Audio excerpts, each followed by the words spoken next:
Imposter syndrome, that thing that keeps coming up, that never seems to go away.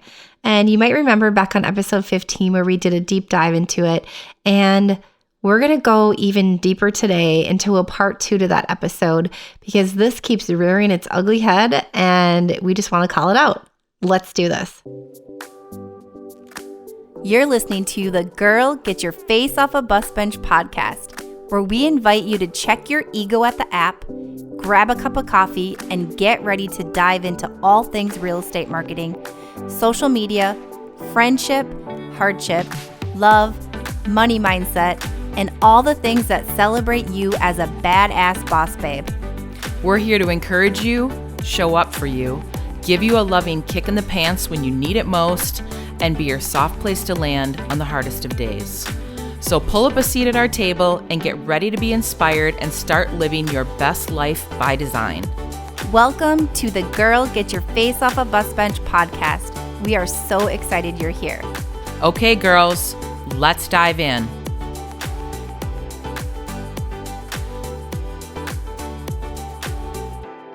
Okay, Bus Bench Babes, Beth and I are back to chat all about imposter syndrome again. Yes, because guess what? It never goes away. So you might remember episode 15 where we did a deep dive into it, and we are going to dive in a little bit deeper today and share with you kind of where we're at with it and also encourage you to move through it. So are you ready, Beth? I am. All right, let's do this. Yeah, when we were spitballing ideas for podcasts, we were going to do a together episode. We're, batch recording all day today. And a topic that keeps coming up for both of us is imposter syndrome.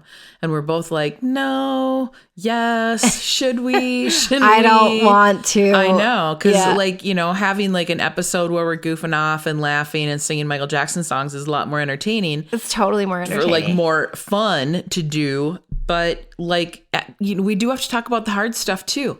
And this keeps showing up for both of us. And I think I was the one that said, okay, this keeps showing up. I think that's the universe telling us we need to have another conversation about 100% that was you that said that. I was trying to close the door because I'm sick of it. And so many conversations with friends and other business owners and even podcast interviews recently, imposter syndrome has come up in conversation. So I definitely think this is a good time to dive in. It's really the buzz right now. It's a real thing. And we're not doing it because everyone is talking about it. We're doing it because we are both firsthand experiencing it on a day-to-day basis. So we're okay, this is for sure the universe telling us to get into the deep end of the pool of uncomfortableness because all of the change occurs when you're uncomfortable. Yeah. So we're showing up here, open wound. Dealing with this. Damn it, we don't want to do this episode, but we're going to do it. Yeah, so we're going to... Because someone else that's listening to this episode is going to be thank you for doing this episode because this is exactly what I needed to hear today. Yeah, you're going to get our messy middle and not the other side of it. So here we go. Yeah. Okay, Beth, so how have the last couple months changed for you as far as this goes? As far as what goes? Imposter syndrome. Okay, so a big blow at the beginning of the year was we lost a really special team member. She didn't die. She left the team. Yeah, we should preface with that. She went, but yeah, we'll start with that. She's still alive and well. And everything, we parted on great terms. She went to a different brokerage, or went back to our old brokerage. And what that did is it created so much uncertainty in my head. Well, she gave me her reasons why she wanted to leave. And then I was well, maybe it was this reason and this reason. All these other reasons. Maybe I'm not a good leader. And maybe she didn't find value in the team. And maybe I suck and maybe I shouldn't be doing this. And what am I doing? Oh my God, what am I doing with my life? And I've gone so far down the rabbit hole that I've gone well, I'm in, EXP brokerage and I'm in this amazing downline of incredible agents. I'm I could just park the BPR brand on the side and I literally could go and join someone else's team and I can make an insane amount of money and I could still serve clients at a super high level. And so rabbit hole to the nth degree, if you want to, if I'm being absolutely truthful. And that's not what I want to do. That's not what we're building here. But like, there are days where I'm like, maybe this would be easier. Maybe this isn't my calling. It's crazy. Like the places I take my mind. Yeah, and that for me too is like a really big blow. Really invested a lot of time and energy and just really like as far as like team structure and that sort of thing. So having that happen was a huge blow, like personally and professionally for the team. And so that was really hard. And to start our year that way when we had plans for big, quick things happening right away was a huge change. Now, I also want to recognize that there are many other teams right now, I bet, listening to this thinking that shit's happened to me. And so that's really why we wanted to share this, because the reality is like I'm certain other agents have lost like that really, really important or that like special teammate that like you thought was going to be like long-term, like with you till the end kind of thing. Right. And that feels icky. And I think it's super easy to like go into hiding of like, oh, we're fine. Like we're just going to grow and build. And of course we're growing and building. Like that's what we're going to do. But also to kind of like to try to hide from it instead of like, this sucks. This sucks. Like things are different now and things are changing and we kind of have to go back to the drawing board for our plan for the year. So I am certain other people are going through this, maybe not talking about it, but going through it. The part that's so hard is that, you know, I've had a lot of people tell me, they're like, people always leave, like team members always leave. And I'm like, ooh, this feels like my childhood and my dad leaving again. I'm like, this like hurts like in a place that I'm like, I thought I had healed. So it's hard to like wrap your brain around the fact that when someone leaves, that it's not a personal reflection on me or the team. That's the part that's really hard to differentiate. And that's the inner work, right? And that's when that imposter syndrome rears its ugly head and it like latches onto all those like our weaknesses. I hate to use the word weaknesses, but the places where like we need a little bit more love. And it just goes like wild with it. And that's really what happened. Yeah, right?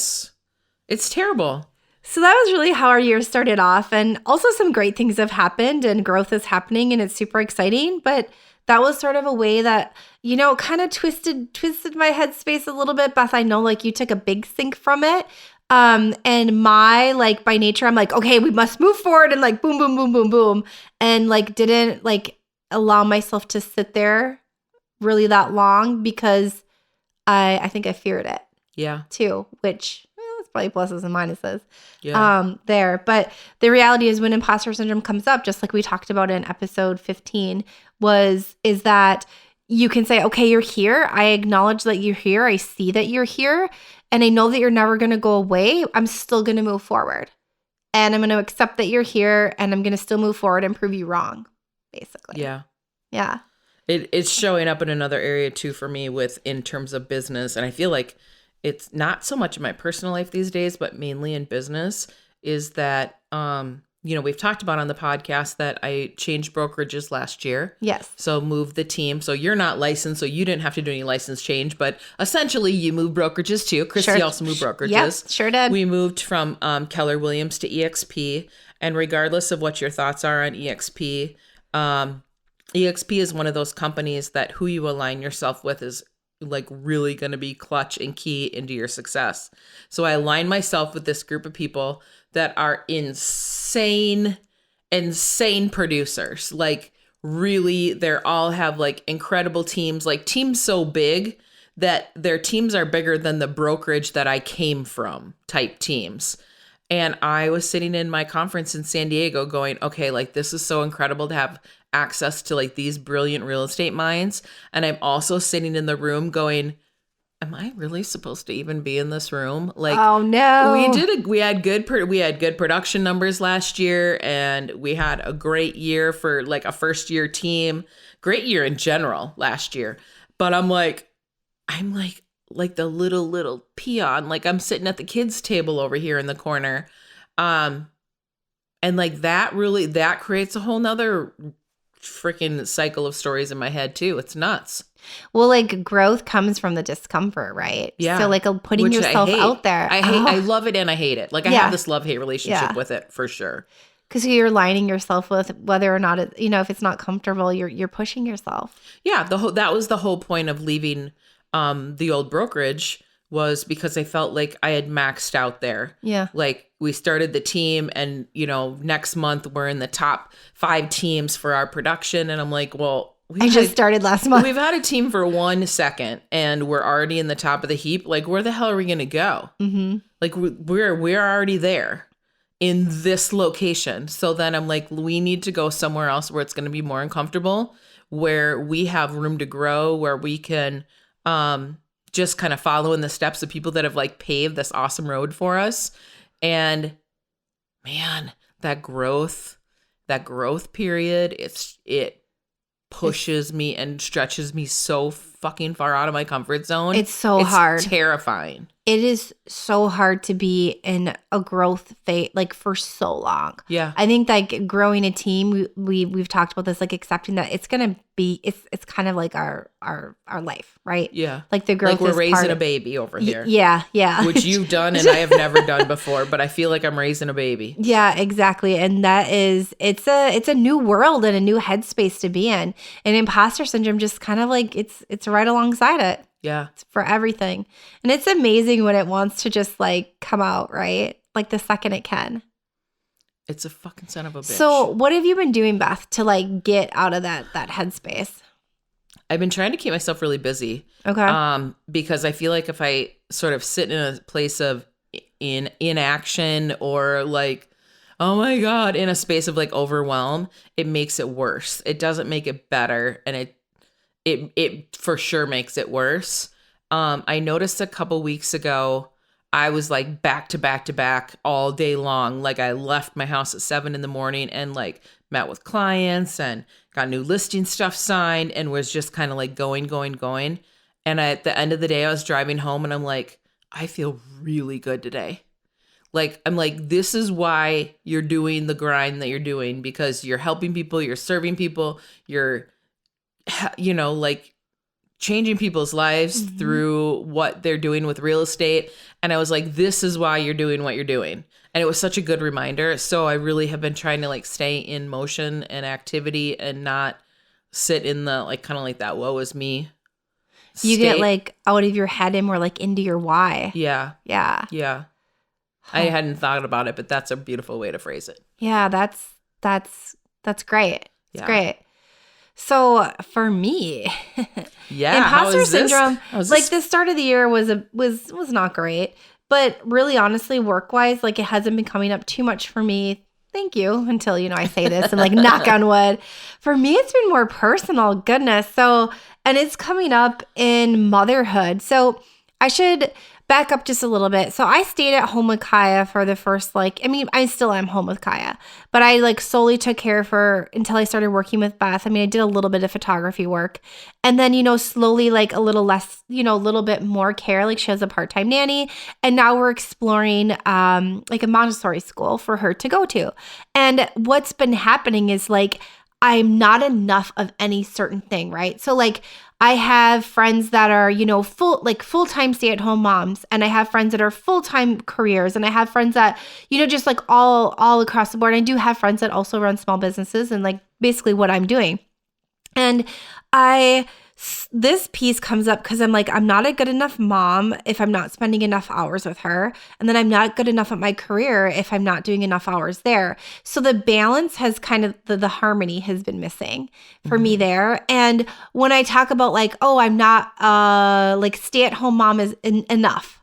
Or my daughter is like, she's not enough mainstream like parenting. Or like, so I'm just not enough of anything. I'm not like enough of trying to like natural parent, or I'm not enough respectful parent. I'm just like this mix somewhere in all of it and getting sort of stuck because when you read something about it or you chat with not everyone, but some people about it, you don't fit into any mold. Yeah. So then it's isolating. That's probably really difficult. It's really difficult. And I think like more so now, there are more entrepreneur moms right now, which is great. There's a community being built as we speak. And I absolutely love that. And I do have friends, again, like doing the same thing. And even if friends are not, it's just different, but still comparing myself to my journey to someone else's. And that has been a struggle lately, like really hard for me. And the shift of Kaya going into Montessori school is huge.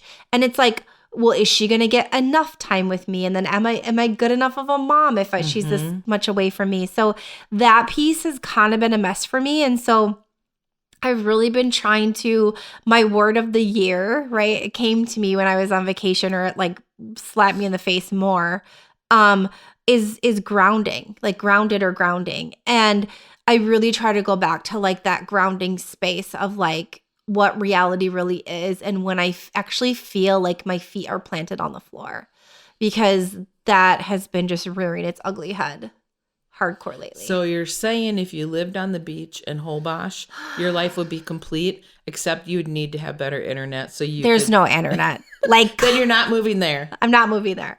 No, but it's just, it's so interesting how we can judge ourselves as moms in any way, right? Regardless what we do. And so I find this in between to be really challenging because I don't fit any mold. And that for me is when that creeps up. That sounds stressful. And yeah, that would probably, I can't even imagine dealing with that. The desire to be like a really strong businesswoman and a really involved mom.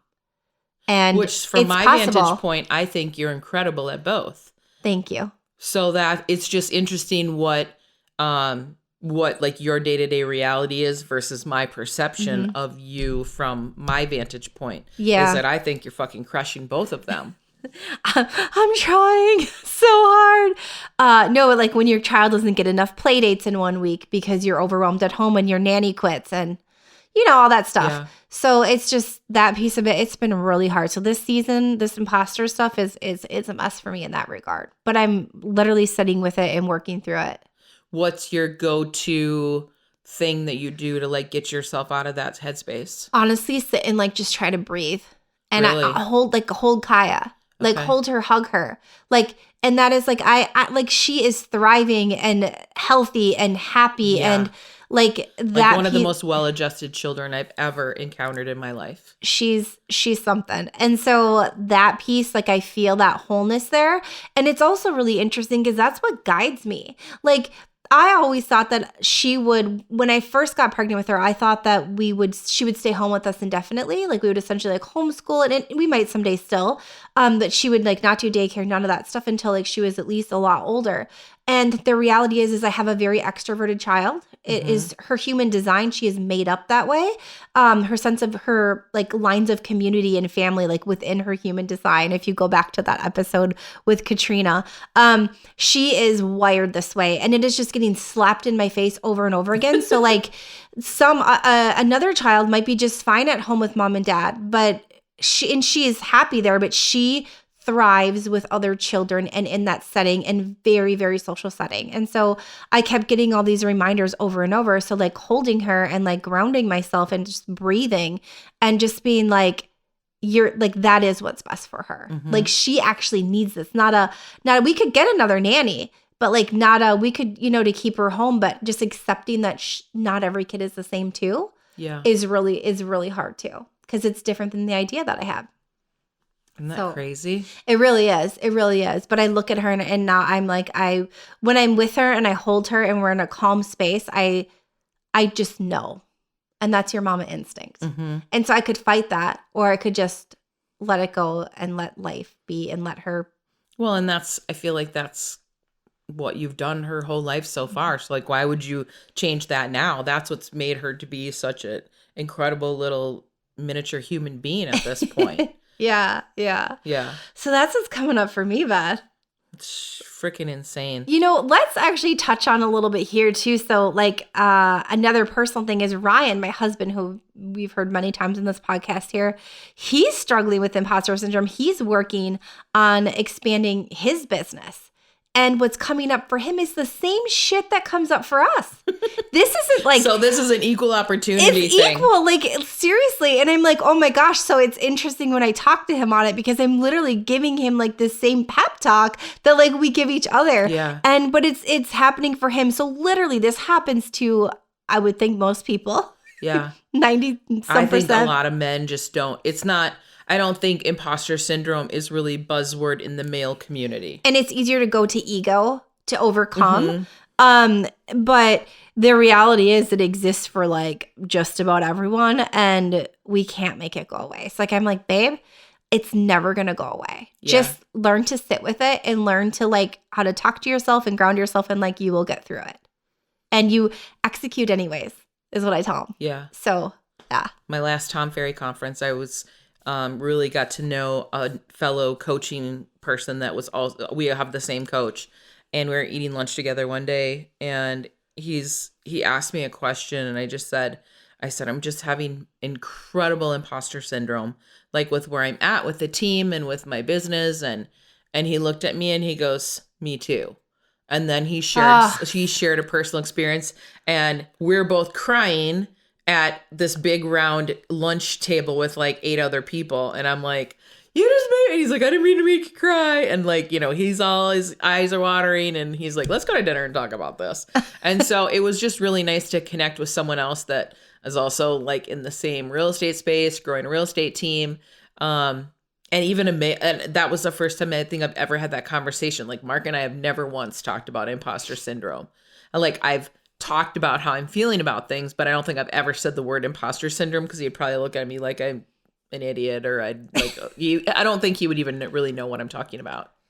So it's interesting that it comes up for everybody, but just a lot of people aren't really talking about it. No, so like keep the conversation going and like accept that it's part of it. Yeah. Yeah. It's crazy. Well, the one thing that imposter syndrome does is like it tends to put you in a space of lack.